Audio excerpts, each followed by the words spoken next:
Baatiiwwan 11 darbanitti haleellaa saayibarii dhaabbilee biyyattii garaagaraa irratti raawwatamuuf ture dhibbantaa 97 fashaleessuun birrii biiliyoona 1.4 baraaruu isaa bulchiinsi neetworkii nageenya odeeffannoo Itoophiyaa ibseera. Ittaanaan Daayirikteera olaanaa bulchiinsa neetworkii nageenya odeeffannoo Itoophiyaa obbo Salamoon Soqaa tajaajila oduu Itoophiyaa waliin gaaffiif deebii taasisaniin yakki haleellaa saayibarii Itoophiyaa keessatti dabalaa dhufuusaa kaasaniiru. ኢትዮጵያ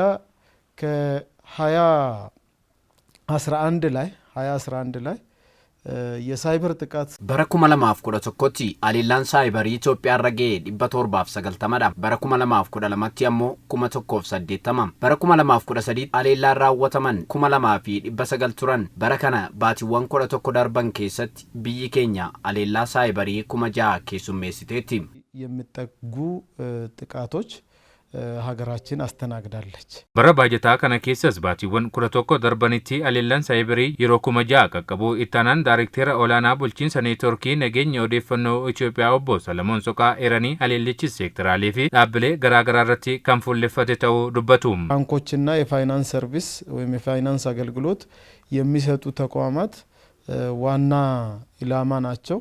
ባንኮኒ ፊ ተጃጅሎኒ ፋይናንሲ ከነን አደዱሩማን ሀሌላን ኩነን irratti xiyyeeffatudha dhaabbileen miidiyaa mataasaas dhaabbilee irratti xiyyeeffataman keessaa isa tokkodha dhaabbileen misooma mootummaa gurmaa'insi dhaabbilee siyaasaa garaagaraa dhaabbileen mootummaa federaalaa fi naannolee manneen barnootaa akkasumas seektarri fayyaa kanneen haleellaan saayibarii kunneen irratti fuulleeffatanidha haga danda'ames haleellaa kanneen fashaleessuun danda'ameera በተቻለ አቅም ደግሞ ለማክሸፍ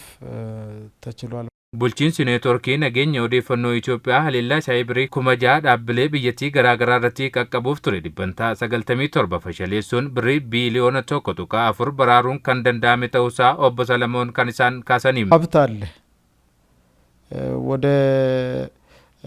1.4 ቢሊዮን ብር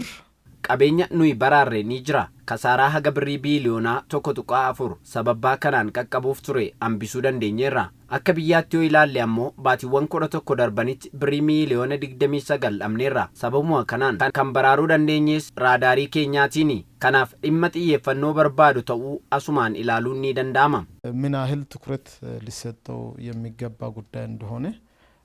ማየት በዚህ ማየት ይቻላል ማለት ነው addunyaan guyyaa guyyaan sababa haleellaa saayibariin giddu galeessaan doolaar Ameerikaa biiliyoona 16.4 ni dhabdi.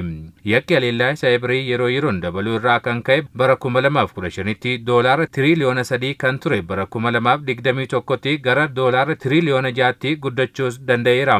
Bara 2025tti immoo haleellaa saayibarii kanaan addunyaan doolaar Ameerikaa tiriliyoona 10.5 ol dhabuu ni dandeessi jedhamee yaadama. Ministeerri muummee Dr. Abiyyi Ahimad kibxata darbe ibsa mana marii bakka bu'ootommataaf kennaniin baatiiwwan salgan darbanitti haleellaan saayibarii 5,860 Itoophiyaa irratti aggaamamuu ibsanii kunis Itoophiyaaf qormaata ta'aa jiraachuu himaniiru. Ministeerri muummee itti dabaluun birmadummaa Itoophiyaa haleellaa saayibariin miidhamuu malu qolachuuf dhaabbilee cimoo ijaaruun barbaachisaadhaas jedhaniiru.